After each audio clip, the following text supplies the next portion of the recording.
well named, because only an eagle can get to it. It wasn't just another war movie. It was a mission built on deception, danger, and sheer cinematic nerve, where eagles dare turned icy mountains into battlefields and spies into legends. But behind those snowstorms and explosions was a production filled with real risk, chaos, and genius. What really happened when Richard Burton and Clint Eastwood stormed the Alps? Here are 20 weird secrets that made this Cold War classic a miracle of madness and precision. The film was written in a lightning 6 weeks.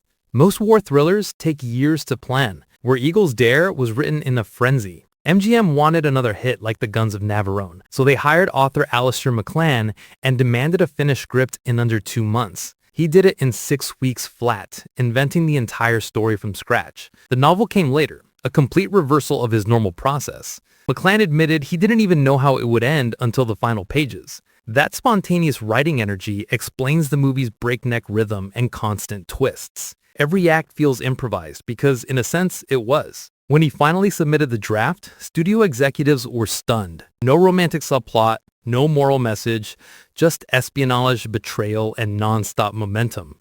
Where Eagles Dare was pure adrenaline, born from a typewriter, running on coffee and deadlines. Richard Burton was far older than the role demanded. When MGM cast Richard Burton as Major Smith, he was 42, nearly twice the age of a typical wartime commando. The studio initially wanted a younger, action-oriented lead, but Burton's charisma and authority overruled them. He agreed partly because his stepson loved spy films and challenged him to do one. Though he arrived on set often hungover, director Brian G. Hutton realized the fatigue added something magnetic. Burton looked like a man who had truly seen war. His gravelly calm, offset by Eastwood's quiet intensity, created an unlikely but perfect pairing. Some insiders whispered that MGM even insured Burton's liver during production. The gamble worked.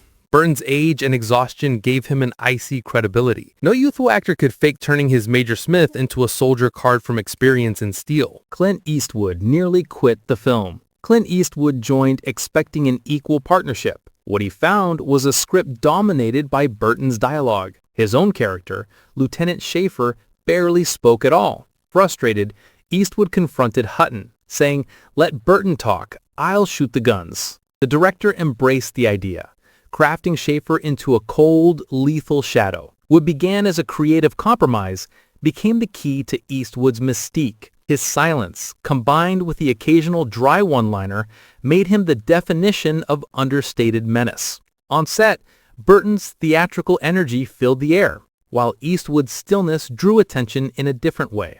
The contrast between eloquent strategist and wordless assassin powered the film's rhythm. Eastwood later said the experience taught him that silence can be louder than dialogue. It shaped his screen persona for the rest of his career. From Dirty Harry to Pale Rider, the roots of his legend began here, in the frozen Alps. The castle was a cinematic illusion. Schloss Adler, that terrifying fortress on the mountain peak, didn't actually exist. The exterior belonged to Festung Hohenwerfen, an 11th century Austrian castle perched above the Salzach Valley. But the movie transformed it into something far more forbidding. Matte paintings, extended cliffs, rope bridges, and endless walls that weren't really there.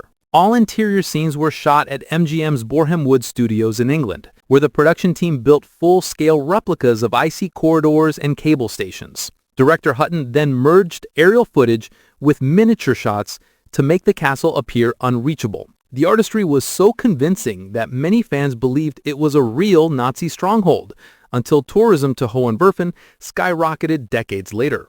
Even today, visitors arrive expecting the Eagle's Nest Fortress, proof that movie magic, when done practically, can outlive digital perfection. Burton and Eastwood did most of their own stunts. In an age before safety harnesses and CGI, the stars of Where Eagles Dare took terrifying risks. Both Burton and Eastwood performed nearly all of their own stunts, especially the dizzying cable car fights filmed high above the Alps. The cables were real, the snow was slippery, and wind gusts were brutal. Crew members stood by with binoculars and prayer. One wrong slip could have ended the film and their lives. Burton, suffering from vertigo, reportedly took brandy before each take for courage. Eastwood refused any substitute performer, claiming, "If the camera's rolling, it should be me." When audiences gasp at those mid-air brawls, They're not reacting to editing tricks. They're watching two actors dangling hundreds of feet above solid ice. It remains one of the most authentic stunt sequences in war movie history, a breathtaking ballet of danger that no green screen could ever replicate.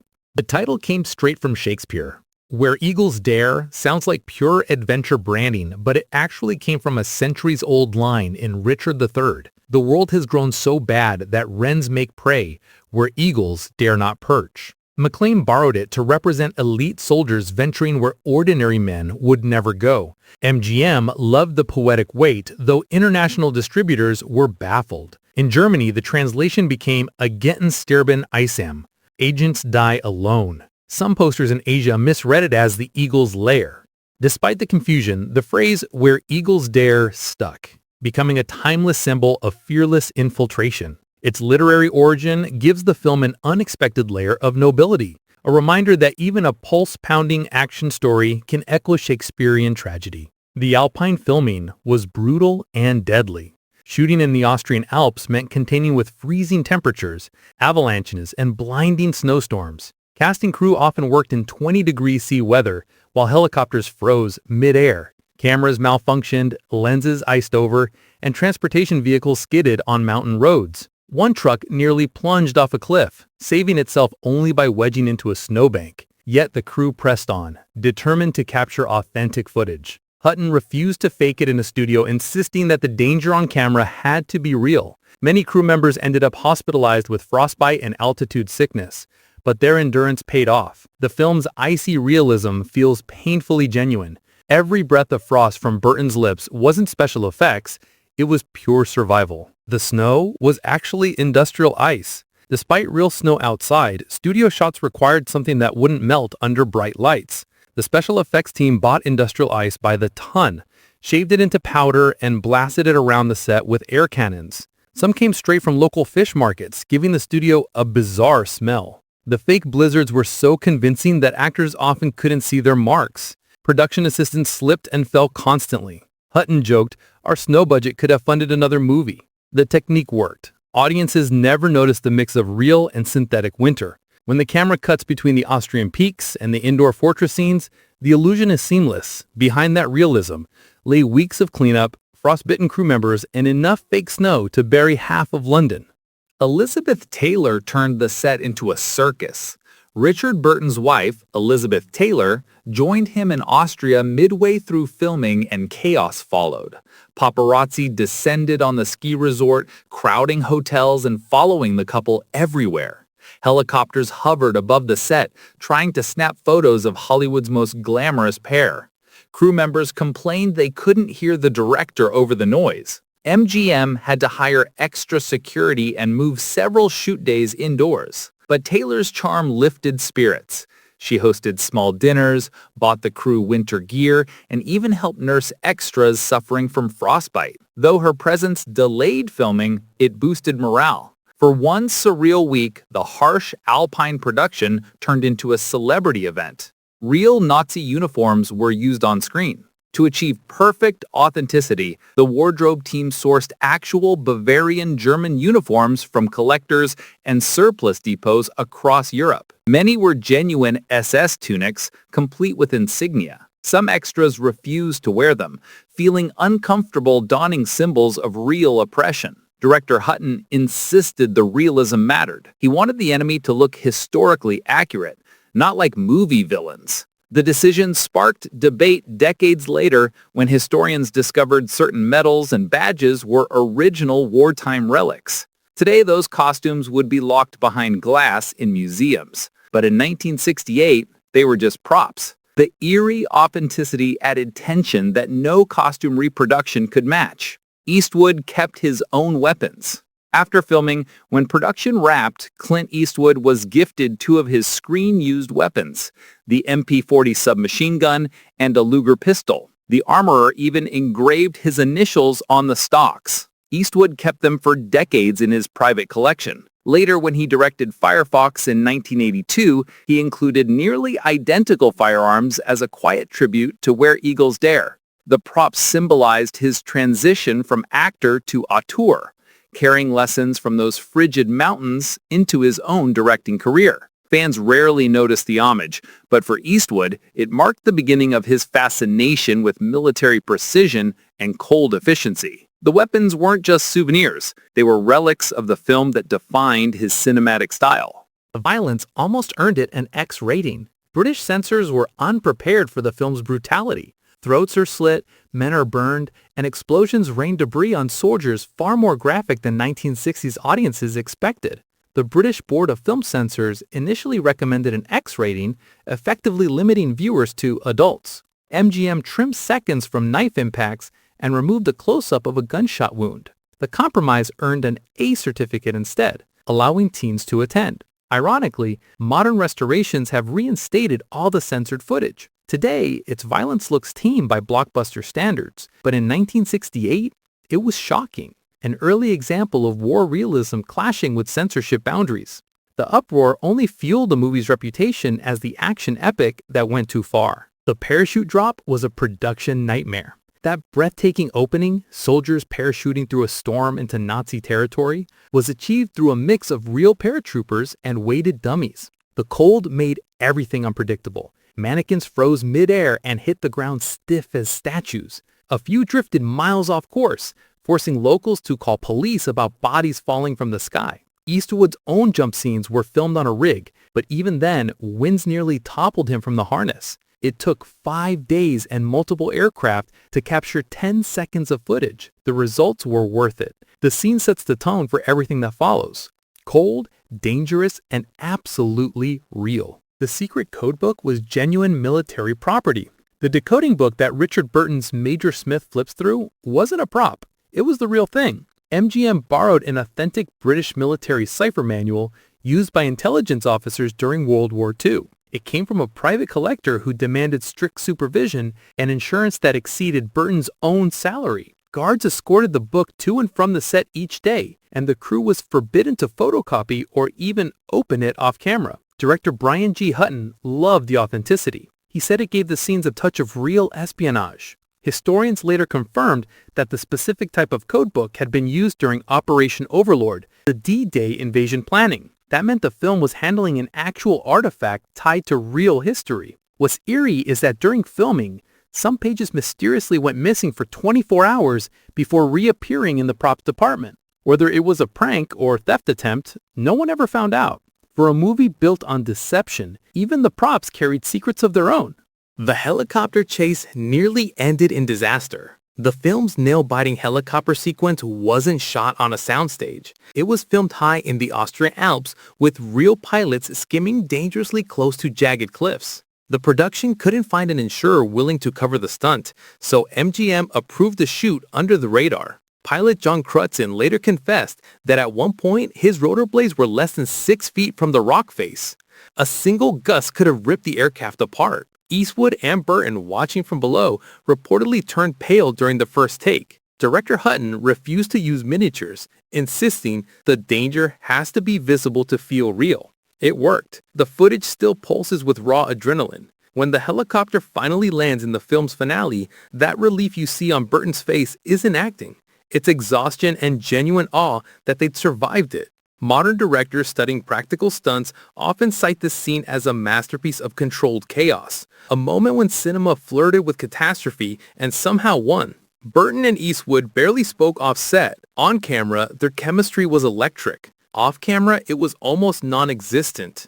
Richard Burton and Clint Eastwood respected each other's craft but rarely exchanged more than polite words. Burton was theatrical, expressive, and nocturnal, a man who thrived on late-night debates and whiskey-fueled conversations. Eastwood, on the other hand, was quiet, focused, and went to bed early. The two couldn't have been more different. Crew members described the atmosphere between them as icy professionalism. Yet, paradoxically, that chill became cinematic gold. Their scenes crackled with tension precisely because they didn't over-rehearse or socialize. Each viewed the other as an unpredictable partner, and that unpredictability fed their characters' mistrust. Years later, Eastwood admitted Burton was haunted but brilliant. While Burton privately called Eastwood the cowboy monk, their mutual distance forged one of the great unspoken rivalries in film history, one that turned into pure screen fire. The film was supposed to start a trilogy. Alistair MacLean didn't see Where Eagles Dare as a one-off adventure. he saw it as the launchpad for an entire franchise.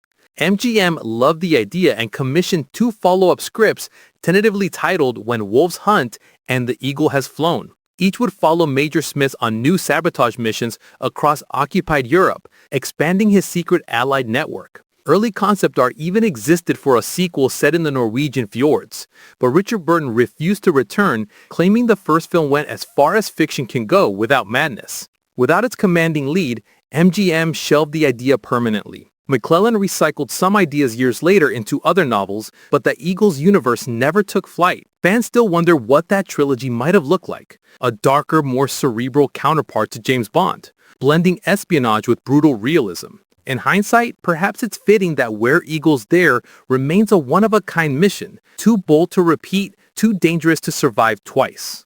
The iconic theme music was almost rejected. Composer Ron Goodwin's score is now legendary. Pounding drums, thundering brass, in tension that builds like a ticking bomb. But when he first played it for MGM executives, they hated it. One called it too grim. Another said it was too militaristic. They wanted something lighter, more patriotic. Director Brian G. Hutton fought back, insisting the music captured the film's cold precision and relentless pace. He won, and Goodwin's theme debuted exactly as written. Audiences instantly recognized its power. It didn't just accompany the movie, it drove it. The score mirrors the climbing tension of the mission itself. Methodical, unstoppable, merciless. Over the years, it's been reused in countless documentaries, parodies, and even modern video games. Goodwin later joked that the studio nearly killed the best march I ever wrote. Without that score, Where Eagles Dare might have been another war film. With it, it became mythic. The film inspired a real British military drill. In 1971, 3 years after the movie's release, the British Special Air Service organized a winter training exercise called Operation Eagle Dare. Its mission profile was almost identical to the film. Soldiers scaling icy cliffs, storming a mock fortress, and rescuing a captured agent. The exercise was partly a morale booster, partly a test of cold weather combat strategy. The name wasn't accidental. Many of the soldiers had grown up idolizing Burton and Eastwood's fearless assault. Newspapers later reported by recruits shouted lines from the movie during drills. The Ministry of Defense never officially acknowledged the connection, but participants confirmed it inspired real tactics for high-altitude extractions. For a Hollywood production to echo back into actual warfare was unprecedented, where Eagles Dare blurred the line between cinema fantasy and military inspiration, proving that sometimes the most impossible missions can ignite the imagination of those trained to make them real. A hidden prop pays tribute to D-Day heroes. During one tense scene inside the fortress, Richard Burton rests his hand on an eagle emblem carved into the wall. Beneath it lies a small, almost invisible engraving, DD-44. Most viewers miss it, but it's a heartfelt secret. DD for D-Day and 44 for the year 1944. Set designer Peter Mullins quietly added it as a tribute to the Allied soldiers who landed in Normandy. He never told MGM, fearing it might be deemed too political. Decades later, in a rare interview, Mullins revealed the story shortly before his passing. The symbol transforms the fictional mission into a silent memorial, one that honors the real men who risked everything behind enemy lines. Its poetic symmetry, a film about impossible courage, carrying a real inscription of sacrifice. Hidden in plain sight, it ensures that while Where Eagles Dare entertained millions, it also quietly remembered those who never came home. From fake castles to real danger, Where Eagles Dare pushed war cinema to its limits and beyond. It wasn't just about soldiers behind enemy lines. It was about filmmakers daring gravity, weather, and reason itself. Even today, no action film matches its blend of intelligence and insanity. So what do you think? Could modern Hollywood ever pull off a movie this reckless again? Drop your answer below. But the strangest stories from Where Eagles Dare aren't the ones fans already know. Some of the wildest truths were buried under decades of silence, whispered only among the surviving crew. What follows are rare behind-the-scenes secrets that never made it into documentaries, stories that reveal just how unpredictable, dangerous, and astonishing this production really was. The cast accidentally caused an international incident. During a break in filming, Clint Eastwood and several crew members borrowed snowmobiles from a local Austrian farmer. They rode too far into a restricted military zone near the German border. Patrol officers detained them, believing they were foreign intruders. Eastwood tried explaining they were actors, but the soldiers didn't believe him. They had never heard of Hollywood westerns. Only after the film's Austrian liaison arrived and verified their identities were they released. The incident remained classified in local police records for years. Eastwood later joked that it was the only time he was ever arrested for driving too slowly. A mysterious extra disappeared during production. In one of the Fortress Hall scenes, a tall blonde extra wearing an SS uniform appears in several takes, but halfway through filming, he vanished without notice.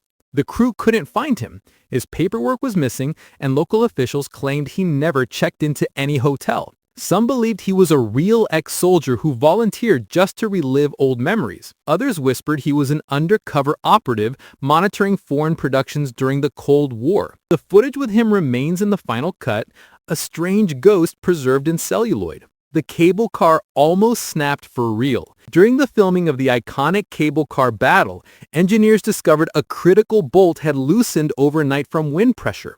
Had the next take gone forward, the cable line could have partially collapsed with Burton and Eastwood still on it. Shooting was halted for 48 hours while welders reinforced the entire structure. The actors were never told the full extent of the danger until years later. One stunt rigger said, "We were one snowstorm away from losing the biggest stars in the world."